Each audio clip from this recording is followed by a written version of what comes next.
My mother was wronged in the worst way. 75-year-old Anita Grayson's daughter says her mother's death last Wednesday left her angry and frustrated with a lot of questions. I lost the matriarch of my family. Police say they responded to an altercation at this Tim Hortons around 8 in the morning, finding Grayson unresponsive. She was later pronounced dead. I just called out to God, like, we need to see it. I have to see that. Please show me, because I need to at least know how, why, what. She says an anonymous person texted this video from inside to another family member. She posted it online. Others reposted, calling for arrests and protests. You should not enter a coffee shop for a coffee and a donut and come out unalived. That is diabolical. Police are now releasing the surveillance video and a narrative of what they say happened. Police say Grayson came inside the restaurant to complain about a drive-through order. They say Grayson, quote, berated a teenage employee. They say a 20-year-old employee stepped in and told Grayson to leave. Police say the older employee tried to block Grayson from getting to the teen, but Grayson responded by forcefully shoving her backward and striking her in the face. Police say the worker, quote, moved toward Grayson, swinging her arms in an attempt to strike her. Police say Grayson scratched the employee's face, knocked off her glasses, and pulled out a chunk of her hair. In the video Grayson's daughter released, we see her get up and walk around for a while before it ends. Police say an employee gave her a cup of water, but by the time officers arrived, Grayson was unresponsive. It could have been your mother. Grayson's daughter is not satisfied. She says her mom should still be alive today, and she's calling for more action. That's an elderly lady. That's not how we treat our senior citizens. We be careful with them. We make sure that they're all right. We don't jump on them and attack them and scare them to death. Now, police say the investigation will be turned over to the Allen County Prosecutor's Office for review. All right, now look at the screen. This is the CCTV footage the Fort Wayne police released. And this is exactly where the internet and mainstream media are trying to flip the script. They want you to look at the tape and say, well, look who shoved who first. They want you to talk about a poor piece of hair and broken pair of glasses to justify a 75-year-old grandmother with a chronic heart condition leaving the store in a body bag. Now, I'm going to play the tape, but as you watch it, ask yourself some basic questions. And why didn't they just offer her like coffee? Why didn't they just call the police? How afraid were they of the 75 unarmed individual? They were angry. They weren't afraid. They were mad. That's why they came from behind the counter. All right, so we got a lot of people saying a lot of things. Let's run the tape and just do a play-by-play. So there goes Miss Grayson going in the building. I guess I can do this. She walks in, goes to the counter. She's conversing with someone behind the counter. You can't see who. And that's it. They're just talking. She walks to the front of the counter. She's standing in front of the counter there. So now there's conversation going on. Someone comes from the back. They're walking up. And I can't see who's talking to her right now. They stop pretty short in distance away from her. And it's just this older woman with her purse. Purse in one hand. No weapons. Doesn't appear to be threatening at all. She doesn't appear to be out of control. And then the conversation gets heated, it looks like. She's pointing as she's talking. The woman behind the counter is motioning with her hands a lot, pointing and doing a lot with her hands. And then so is Miss Grayson at this point. Then someone comes from the back. And the woman I think who was in front, I guess that's the shift manager. So she's talking to the manager originally, but the person she had a problem with, I think is this person who just walked up, who is the person who was in the drive-thru. If you notice, the shift manager stepped right out the way, and the person from the drive-thru that she had words with allegedly earlier, that's what the cops stated, she walks up into Miss Grayson. Miss Grayson never exits or goes behind the counter. She stands there the whole time. Miss Grayson's hands are down. This young person, this person behind the counter, is doing a lot of pointing as well. Now it's two. Both employees are in Miss Grayson's pretty close, and it's getting a little heated. And there's some words being exchanged, and you see here the woman touches Miss Grayson. Very clearly, the contact initially is made by the employee. And it's not because Miss Grayson came behind the counter. It's not because Miss Grayson is reaching over the counter. It's because that's what this person wanted to do. I mean, it's pretty clear that Miss Grayson's feet are planted. Her other hand is holding her purse at her waist, below her waist, near her thigh. You can't see her other hand, but it's two spry individuals, two much younger individuals, and a 75-year-old. And then she pushes the woman off of her. She pushes one of the counter people away from her. But she did not make contact first. And maybe she said, I don't know. We don't have audio to know if she asked, please get your hands off me before she pushed her off. We don't know. And they step back, and then they step back towards her again, and then she pushes them. And they make sure here, when she pushes the lady off of her, that's when the fight starts. And she pushes her there. You can see clearly, one has to see this. You notice they didn't pause it and superimpose it when the lady was touching Miss Grayson. But when Miss Grayson pushes her back, and then her hands look like they went into the woman's face, when it's like a mush back, that's when they pause it and make it larger. One more time. They're pointing, its hands pointing. On both sides, both hands are pointing. It's heated on both sides. She pushes the woman off of her. The woman comes back into her space, and then she pushes her off again. And they make sure we see that. And that's when the lady goes towards her swinging. And Miss Grayson falls to the ground, and it looks like she's on top of Miss Grayson. Now, once again, we got 3 employees. 2 employees exchange. It looks like I see hands moving.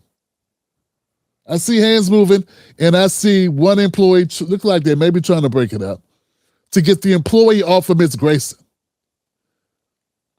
Miss Grayson's laying on the ground. They do a red circle at something on the floor. I don't know what for. And I don't know why they just picked up her purse either. I don't know what they were doing with that. And they basically told, it looks like, I can't tell what they said, but it looks like they told Miss Grayson to go to hell or something. And Miss Grayson's still on the floor. And she's crawling to her knees. And no one's helping her. And it looked like there was a customer in that store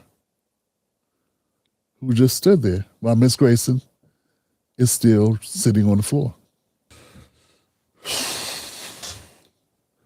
So according to police reports, they finally arrive on the scene,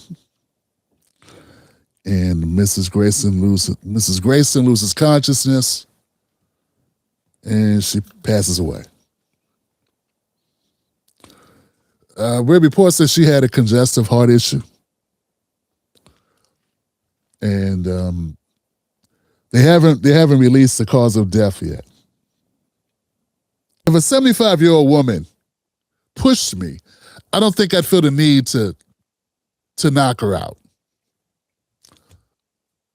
You know, I just don't think that would be the response that a person needs to have to an elderly person. I don't see how that makes any sense. So I'm looking at the reporting by the police in their version of events. You're looking at the camera, you see the initial contact come from, and it's in a police report. But still they're like, well, this is grossly inadequate how the media is reporting it. Fort Wayne police were reporting it as if there was a fabrication out there when we say that the women in the store were being aggressive to this older woman. They were. They put their hands on her. She's a customer. She came in, she's complaining about the service, and you put your hands on her and she pushes you off of her. I'm trying to understand, how was that not a problem? Anybody who's worked in the restaurant business or with customer service with the public, you don't come out and confront customers. They got a problem, they won't leave. You use the phone. You don't go get in their personal space. If you're in a personal space where they have to tell you to get your hands off of them, then definitely that employee's wrong. That employee's at fault. I think it's going to be pretty open and shut. We saw 3 employees, all look to be under 25 years old, very, very much capable of clearing space, walking away. We've all seen videos that are aggressive and customers doing crazy things, throwing items, going over the counter. We've seen it all. Miss Grayson didn't do any of that. But somehow they made this woman, this deceased woman, the villain. And I know how black women get treated, but you mean great-grandmas too? Great-grandmas with nothing in their hand but some skin? Them too? They're the danger? And Miss Grayson was Miss Alzafato, little Jewish lady, and a sister named Renee, and a sister named Katrina. And it looked like there was a guy named Dwayne, were behind the counter yelling at her. And she ends up dead. Cancel Christmas.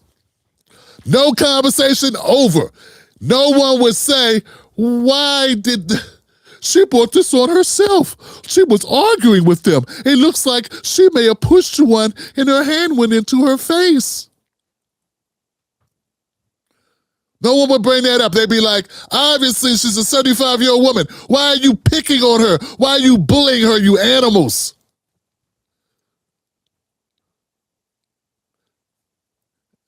And this is one of the reasons why I do this content.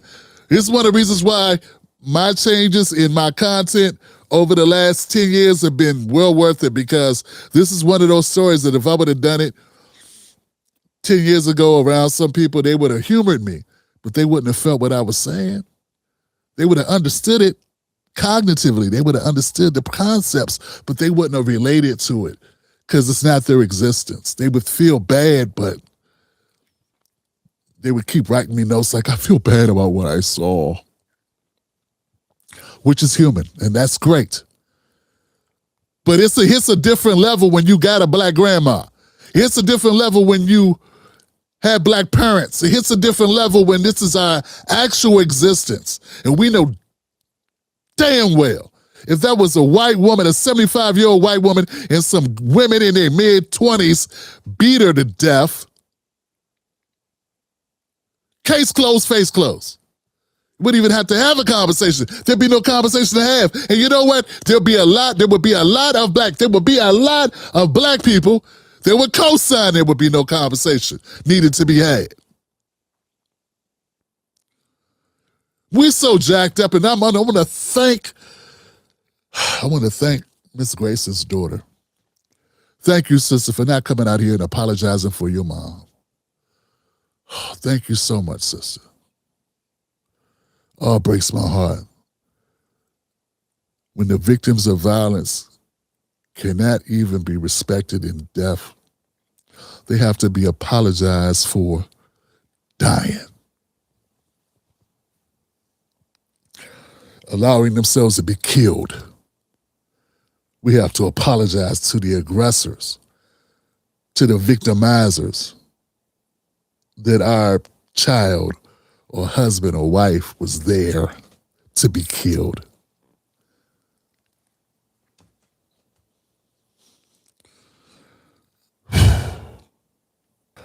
This is an open and shut case, but I want to give you some reasons why I'm worried. Okay, can I give you some reasons why I'm worried? I'm not going to take long, but I want to run this down to you because this is where the difference between some channels and some other channels and what we try to do here on the Tim Black Show. And this is why you join us. This is why you should watch, because it's important. So here goes a little bit of news about Fort Wayne, Indiana.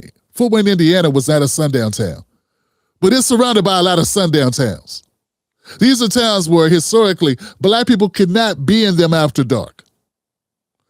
It's right there on the cusp of sundown town, where if black people were there after dark, they would be subject to being harassed, beaten, maybe even killed well into the 20th century. So that's number one. Number two, the Fort Wayne Police Department has a long history of, you guessed it, racial discrimination, civil rights lawsuits, and there's been a lot of local activations trying to fight against what they see as partial treatment to black residents and black citizens by that police department. Number three, use of force and arrest disparities. Deadly force, historical tracking of police use of force in Fort Wayne reveals that a black resident is roughly 7 times more likely to be beaten up by cops than whites. 5 times more likely to get routine tickets for regular shit like driving 5 miles over the speed limit. 5 times more likely. For some reason, we're the only ones who speed in Fort Wayne. Between 2016 and 2020, over 500 civilian complaints have come in of police misconduct on black citizens. But only 3% were ruled in favor of the civilians. It's not just citizens that complain about the mistreatment and the racial discrimination by the Fort Wayne Police Department. The ones who put together the statement, the ones, and that's why this is important, because cops didn't do this, but cops are putting out the statement about what the series of events and telling us what we see ain't true. Don't believe your lying eyes, black America and white America. Don't believe your lying eyes, good people, good people, good people. Because you don't see it right. They see it right. You can't see this spry young white woman put her hands on this 75-year-old black woman with a purse in her hand, in one hand. It's not only civilians that complain about the police complain about the police in Fort Wayne. The ones who put out the statement that Miss Grayson provoked this whole thing. Black officers have historically sued the Fort Wayne Police Department in federal court alleging race-based discrimination regarding promotions, hostile work environments, and retaliatory discipline. And of course, last but not least, during the 2020 protests, there were a number of protests because of the George Floyd and Black Lives Matter. And of course, the Fort Wayne Police Department got it in. Yeah, they used a lot of excessive force and deployed tear gas. We faced a lot of scrutiny over that. Rubber bullets, flashbangs against peaceful demonstrators in the downtown area. So that's who gave us that version of events. They contradict what I saw. Now, of course, like I said, you got to come up with your own opinions about what you think you saw on the tape. But I did stop it and show you that the first person to make contact were the employees. And there was no reason to. You're behind the counter. Customer doesn't come behind the counter. There's no reason to interact. The customer didn't come from around the counter, did not come into your space. Should have been no contact whatsoever. If customer too unruly, you got a cell phone, they got a cell phone, you got a phone in the office. In the office, I'm assuming you make a phone call, you call police. To say that Miss Grayson was out of control is neither here nor there because it's 3 of you. You have an internal office if you are afraid to get away from a customer you think is dangerous. And damn it, she's got 50 years on you. She's a lady. Oh, that's right. But she is black, so she may be superhuman. Because you know how we are. Ms. Grayson should be alive today. She is not. They should be in jail today. They are not. At least not that I know of. All right. We're going to report on, we're going to do a follow-up on this. We'll do a follow-up on this story when more information becomes available. The outcry has gone all across the internet to the point where the police had to come up with some bullshit to try to placate and keep the protests down. But they did nothing but, with their bullshit accounting of what happened, they did nothing to make it worse. That's it. Way to go, Fort Wayne.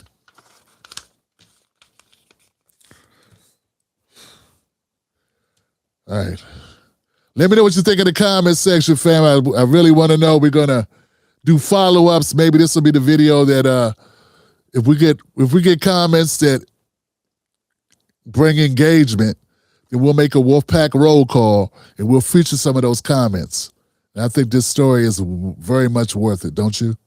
Catch Tim Black live on the most dangerous show in America, Sundays, Mondays, Wednesdays, and Fridays at 9:30 p.m. Eastern Standard Times. Don't miss out on the real. Stay dangerous.